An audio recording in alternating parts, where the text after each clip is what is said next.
ಕಾರ್ಯಕರ್ತರಲ್ಲಿ ವಿನಂತಿ, ಪ್ರಾರಂಭದಲ್ಲಿರುವ ಕಾರ್ಯಕರ್ತರು ಮುಂದೆ ಸಾವರ್ಕರ್, ಶಾಂತರಾಮ್ ಸಾವರ್ಕರ್ ಮುಂದೆ ಹೋಗ್ಬೇಡಿ, ಅಲ್ಲೇ ನಿಲ್ಲಿ. ನೀವು ಆಗ ಇಲ್ಲಿದ್ದೀರಿ, ಇಲ್ಲಿಂದ ಹಿಡಿದು ಮಣಿಪಾಲವರೆಗೆ ಮಾನವ ಸರಪಳಿಯನ್ನು ಏರ್ಪಾಡು ಮಾಡಿ ಅತ್ಯಂತ ಶಿಸ್ತುಬದ್ಧವಾದ ಕಾರ್ಯಕ್ರಮವನ್ನ ಮಾಡಿದಕ್ಕಾಗಿ ಉಡುಪಿ ಜಿಲ್ಲಾ ಕಾಂಗ್ರೆಸ್ಗೆ ನಾನು ಮೊದಲನೇದಾಗಿ ಅಭಿನಂದನೆಯನ್ನ ಸಲ್ಲಿಸುತ್ತೇನೆ. ಕಂಗ್ರಾಚುಲೇಷನ್ಸ್ ಅಧ್ಯಕ್ಷರೇ. ನೆನಪಿ ಅದೇ ರೀತಿ ಈ ಕಾರ್ಯಕ್ರಮ ಆಗಿರುವ ಬಹುಶಃ ಇದೊಂದು ಬಹಳ ಅದ್ಭುತವಾಗಿರ್ತಕ್ಕಂಥ ದೇಶದ ಸಂವಿಧಾನವನ್ನ ರಕ್ಷಣೆ ಮಾಡತಕ್ಕಂಥ ಕಾರ್ಯಕ್ರಮ. ಯಾವಾಗ ದೇಶದ ಸಂವಿಧಾನಕ್ಕೆ ಧಕ್ಕೆ ಬರ್ತದೆ ಆವಾಗ ಕಾಂಗ್ರೆಸ್ ಕಾರ್ಯಕರ್ತರಲ್ಲದೆ ಬೇರೆ ಯಾರು ಧ್ವನಿ ಎತ್ತಬೇಕು?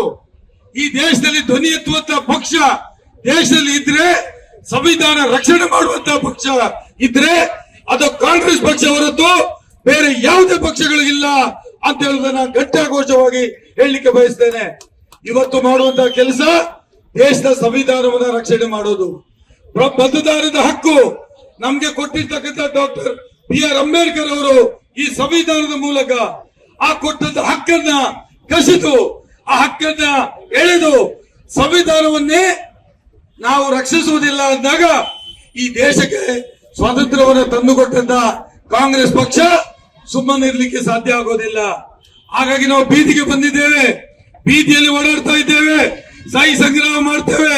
ದೇಶಕ್ಕಾಗಿ ಸಹಿ ಸಂಗ್ರಹ ಮಾಡಿಕೊಟ್ಟು ನೀವು ಅಭಿವೃದ್ಧಿಯಲ್ಲಿ ನಂಬಿಕೆ ಇಲ್ಲ ಬಿಜೆಪಿಯವರೇ, ದೇಶದ ಸಂವಿಧಾನಕ್ಕೆ ಏನಾದರೂ ಧಕ್ಕೆ ತರುವ ಕೆಲಸ ಮಾಡಿದ್ರೆ ಕಾಂಗ್ರೆಸ್ ಪಕ್ಷ ದೇಶಾದ್ಯಂತ ಹೋರಾಟ ಮಾಡ್ತದೆ. ಯಾವ ತ್ಯಾಗಕ್ಕೂ ನಾವು ಸಿದ್ಧ ಅಂತ ಹೇಳುವ ಒಂದು ಸಂದೇಶದೊಂದಿಗೆ ದಿವಸ ಡಾಕ್ಟರ್ ಬಾಬಾ ಸಾಹೇಬ್ ಅಂಬೇಡ್ಕರ್ ಅವರು ನಿರ್ಮಾಣ ಮಾಡಿರುವಂತಹ ಸಂವಿಧಾನಕ್ಕೆ ಸತತವಾಗಿ ಧಕ್ಕೆ ಬರುವಂತ ಸಮಯದಲ್ಲಿ ಅದನ್ನ ಅಳಿಸಬೇಕು ಅನ್ನುವಂತ ರೀತಿಯಲ್ಲಿ ಸಂವಿಧಾನಬದ್ಧವಾಗಿ ಪ್ರಮಾಣ ವಚನ ಮಾಡಿದಂತಹ ಕೇಂದ್ರ ಸರ್ಕಾರ, ಬಿಜೆಪಿಯ ಸರ್ಕಾರ ಸಂವಿಧಾನವನ್ನು ಹತ್ತಿಕ್ಕುವಂತಹ ರೀತಿಯ ಎಲ್ಲ ರೀತಿಯ ಪ್ರಯತ್ನಗಳನ್ನು ನಾವು ದೇಶದಲ್ಲಿ ಕಾಣ್ತಾ ಇದ್ದೇವೆ. ಸತತವಾಗಿ ಇವತ್ತು ಸಂವಿಧಾನಬದ್ಧವಾದಂತಹ ಎಲ್ಲ ಅಸ್ತ್ರಗಳನ್ನು ಕೂಡ ಶಿಥಿಲಗೊಳಿಸುವಂತದ್ದು, ಪ್ರಜಾಪ್ರಭುತ್ವ ವ್ಯವಸ್ಥೆಯಲ್ಲಿರುವಂತಹ ವಿರೋಧ ಪಕ್ಷವನ್ನ ಗುರುತರವಾಗಿ ಇಟ್ಟುಕೊಂಡು ಆ ಅಸ್ತ್ರಗಳನ್ನು ಬಳಕೆ ಮಾಡಿ ಇವತ್ತು ದೇಶದ ಪ್ರಜಾಪ್ರಭುತ್ವ ವ್ಯವಸ್ಥೆಗೆ ಬುನಾದಿಗೆ ಕೊಡಲಿ ಪೆಟ್ಟು ಕೊಡುವಂತ ಕೆಲಸ ಕಾರ್ಯಕ್ಕೆ ಇವತ್ತು ಬಿಜೆಪಿಯ ಸರ್ಕಾರ ಇವತ್ತು ಹೊರಟಿದೆ. ಇಂತಹ ಸಂದರ್ಭದಲ್ಲಿ ಜನರಲ್ಲಿ ಒಂದು ರೀತಿ ಜಾಗೃತಿ ಮೂಡಬೇಕು, ಜನರಲ್ಲಿ ನಿಜ ಅರ್ಥವನ್ನ ಇವತ್ತು ಬಿಂಬಿಸುವಂತ ಕೆಲಸಕಾರ ಮಾಡಬೇಕು ಅನ್ನೋ ಉದ್ದೇಶದಲ್ಲಿ ನಮ್ಮ ಜಿಲ್ಲಾ ಕಾಂಗ್ರೆಸ್ಸಿನ ಅಧ್ಯಕ್ಷರು ಶ್ರೀಯುತ ಅಶೋಕ್ ಬಡೂರ್ ಅವರು ಎಲ್ಲ ನಾಯಕರುಗಳ ಸಹಕಾರದೊಂದಿಗೆ ಈ ಕಾರ್ಯಕ್ರಮವನ್ನು ಇವತ್ತು ಜೋಡಣೆ ಮಾಡಿದ್ದಾರೆ. ಇವತ್ತು ನಾವು ಸಿಟಿ ಬಸ್ ಸ್ಟ್ಯಾಂಡ್ ಇಂದ ಹಿಡಿದು ಮಣಿಪಾಲದ ಸಿಂಡಿಕೇಟ್ ವೃತ್ತದವರೆಗೆ ಇವತ್ತು ನಾವೇನು ಸಂಗ್ರಹ ಮಾಡಿದ್ದೇವೆ, ಸಾಧಾರಣ 2 ತಿಂಗಳಿಂದ ಸಹಿ ಸಂಗ್ರಹವನ್ನು ಏನು ಮಾಡಿದ್ದೇವೆ, 1,40,000 ಸಹಿ ಏನಿದೆ ಅದನ್ನ ಉಡುಪಿಯ ಪಟ್ಟಣದಲ್ಲಿ ಇವತ್ತು ಪ್ರದರ್ಶನ ಮಾಡುವಂತ ಕೆಲಸ ಕಾರ್ಯವನ್ನು ಇವತ್ತು ನಡೆಸ್ತಾ ಇದ್ವಿ. ನಿಮಿಷ 2-3 ದಿವಸಗಳ ಸನ್ನಿವೇಶವನ್ನು ನೋಡಿದ್ರೆ ಈ ದೇಶಕ್ಕೆ ಇವತ್ತು ಸ್ವಾತಂತ್ರ್ಯ ಗಳಿಸಿಕೊಟ್ಟಂತ ಮಹಾತ್ಮ ಗಾಂಧೀಜಿಯವರನ್ನ ಅಂದು ಬಿಜೆಪಿ ಇವತ್ತು ಅದೇ RSS ಗೆ ಸಂಬಂಧಪಟ್ಟಂತ ನಾಥೂರಾಮ್ ಗೋಡ್ಸೆ ಯಾವ ರೀತಿಯಲ್ಲಿ ಕೊಲೆ ಮಾಡಿದಾನ, ಪಾರ್ಲಿಮೆಂಟಿನ ಒಳಗಡೆ ಮಹಾತ್ಮ ಗಾಂಧೀಜಿಯವರನ್ನ ಅವಮಾನ ಮಾಡುವಂತದ್ದು, ಪುನಃ 2ನೇ ಸಾರಿ ಅವರನ್ನ ಕೊಲೆ ಮಾಡುವಂತ ಕೆಲಸ ಕಾರ್ಯಕ್ಕೆ ಇವತ್ತು ಬಿಜೆಪಿಯ ಸರ್ಕಾರ ಇವತ್ತು ಕೈ ಹಾಕಿದೆ. ಮಹಾತ್ಮ ಗಾಂಧಿ ಅಂದ್ರೆ ಯಾರು? 186 ರಾಷ್ಟ್ರಗಳಲ್ಲಿ ಮಹಾತ್ಮ ಗಾಂಧೀಜಿಯ ಕುರು ಇದೆ. ಮೊನ್ನೆ ಅಲಿಪ್ತ ರಾಷ್ಟ್ರಗಳ ಪ್ರಧಾನಮಂತ್ರಿಗಳು ಅಧ್ಯಕ್ಷರು ಬಂದಂತ ಸಮಯದಲ್ಲಿ ಪ್ರಥಮವಾಗಿ ಅವರು ಸಲ್ಲಿಕೆ ಮಾಡಿರುವುದು ಮಹಾತ್ಮ ಗಾಂಧೀಜಿಯವರ ಸಮಾಧಿಗೆ ಹೋಗಿ ಇವತ್ತು ಅಡ್ಡ ಬೀಳುವಂತ ದೃಶ್ಯವನ್ನು ನಾವು ನೋಡಿದ್ದೇವೆ. ವಿದೇಶಗಳಲ್ಲಿ ಇವತ್ತು ನಮ್ಮ ರಾಷ್ಟ್ರದ ಪ್ರಧಾನಮಂತ್ರಿ ಮೋದಿ ಅವರು ಹೋಗಿ ಮಹಾತ್ಮ ಗಾಂಧೀಜಿಗೆ ಅಡ್ಡ ಬೀಳ್ತಾರೆ. ಆದ್ರೆ ಇಲ್ಲಿ ದೇಶದಲ್ಲಿ ವೈಪರೀತ್ಯ ಅಂತ ಹೇಳಿದ್ರೆ ಮಹಾತ್ಮ ಗಾಂಧಿಗೂ ಪಂಚಾಯತ್ ರಾಜ್ ವ್ಯವಸ್ಥೆಗೂ ರಾಮರಾಜ್ಯದ ಕನಸನ್ನು ಮಹಾತ್ಮ ಗಾಂಧೀಜಿಯವರೇನು ಕಟ್ಟಿದ್ರು. ಅದಕ್ಕೆ ಇವತ್ತು ಬುನಾದಿಗೆ ಇವತ್ತು ಹೊಡೆತ ಕೊಡುವಂತ ಕೆಲಸ ಕಾರ್ಯ ಇವತ್ತು ನಡೆಸಿದ್ದಾರೆ. ಹೆಚ್ಚಿನ ಅಂಶ ಪಾರ್ಲಿಮೆಂಟ್ ಅಲ್ಲಿ, ರಾಜ್ಯಸಭೆಯಲ್ಲಿ ನಾವು ಸತತವಾಗಿ ಅದರ ಚರ್ಚೆಯ ಬಗ್ಗೆ ನೋಡಿದ್ದೇವೆ.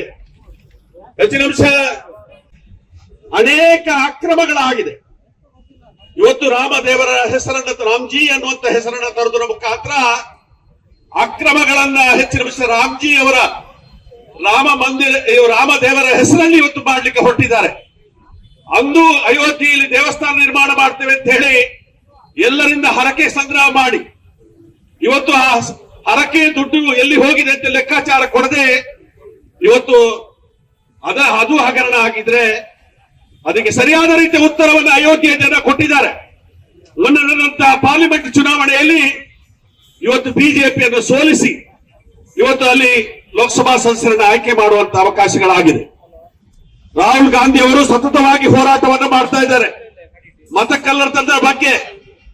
ಇವತ್ತು ಸಂವಿಧಾನ ವಿರೋಧಿ ನೀತಿಯನ್ನು ಹೊಂದಿರುವಂತಹ ಈ ಕೇಂದ್ರ ಸರ್ಕಾರ ಏನಿದೆ ಅದರ ಕೈಪಿಡಿಯಾಗಿ ಇವತ್ತು ಚುನಾವಣಾ ಆಯೋಗ ಏನು ಕೆಲಸ ಕಾರ್ಯ ಮಾಡ್ತಾ ಇದೆ, ಅದಕ್ಕೆ ರಾಷ್ಟ್ರದಾದ್ಯಂತ ಬಿಸಿ ಮುಟ್ಟಿಸುವಂತ ಕೆಲಸ ಕಾರ್ಯಕ್ಕೆ ಇವತ್ತು ಚಾಲನೆಯನ್ನು ಕೊಟ್ಟಿದೆ. ಏನನ್ನ ಈ ದೇಶಕ್ಕೆ ಒಂದು ಯಾವ ರೀತಿ ಸಂವಿಧಾನವನ್ನ ಇವತ್ತು ಹತ್ತಿಕ್ಕುವಂತ ಕಾರ್ಯಕ್ರಮವನ್ನ ಮಾಡ್ತಾ ಇದ್ದಾರೆ, ಯಾವ ರೀತಿ ಅಧಿಕಾರಕ್ಕೆ ಬರಬೇಕು ಅಂತ ಹೇಳಿ ವಾಮ ಮಾರ್ಗವನ್ನ ಬಹುಶಃ ಈ ದೇಶದ ಎಲ್ಲಾ ಜನರಿಗೆ ಇವತ್ತು ತೋರಿಸಿಕೊಟ್ಟಿದ್ದಾರೆ.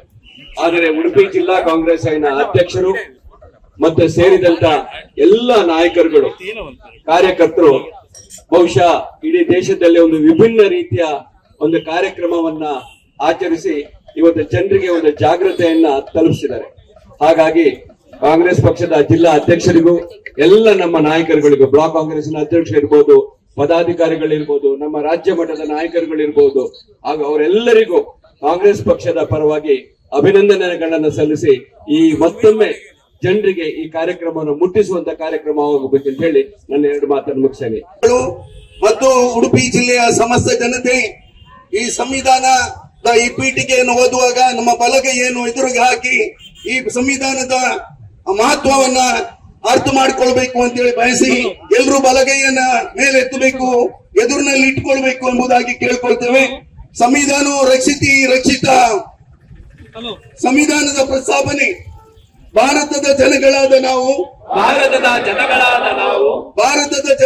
ಭಾರತದ ಒಂದು ಸಾರ್ವಭೌಮ ಭಾರತವನ್ನು ಒಂದು ಸಮಾಜವಾಗಿ ಧರ್ಮ ಸಮಭಾವದ ಪ್ರಜಾಸತ್ತಾತ್ಮಕ ಗಣರಾಜ್ಯವನ್ನಾಗಿ ರಚಿಸಲು ಭಾರತದ ಎಲ್ಲ ಪ್ರಜೆಗಳಿಗೆ ಸಾಮಾಜಿಕ ಆರ್ಥಿಕ ರಾಜಕೀಯ ನ್ಯಾಯವನ್ನು ವಿಚಾರ ಅಭಿವ್ಯಕ್ತಿ ನಂಬಿಕೆ ಧರ್ಮ ಮತ್ತು ಉಪಾಸನೆಯ ಸ್ವಾತಂತ್ರ್ಯವನ್ನು ಸ್ಥಾನಮಾನವಕಾಶ ಸಮಾನತೆಯನ್ನು ದೊರೆಯುವಂತೆ ಮಾಡಲು ವ್ಯಕ್ತಿ ಗೌರವ ದೇಶದ ಏಕತೆ ಮತ್ತು ಸಮಗ್ರತೆಗಾಗಿ ಎಲ್ಲರಲ್ಲಿ ಮಾತೃತ್ವ ಭಾವನೆಯನ್ನು ಮೂಡಿಸಲು ಶ್ರದ್ಧಾಪೂರ್ವಕ ಸಂಕಲ್ಪವನ್ನ ಮಾಡಿ ನಮ್ಮ ಸಂವಿಧಾನ ನವೆಂಬರ್ ತಿಂಗಳ 26ನೆಯ ಅಧಿನಿಯಮಿಸಿ ನಮಗೆ ನಾವೇ ಸಮರ್ಪಿಸಿಕೊಂಡಿದ್ದೇವೆ. ಜೈ ಹಿಂದ್.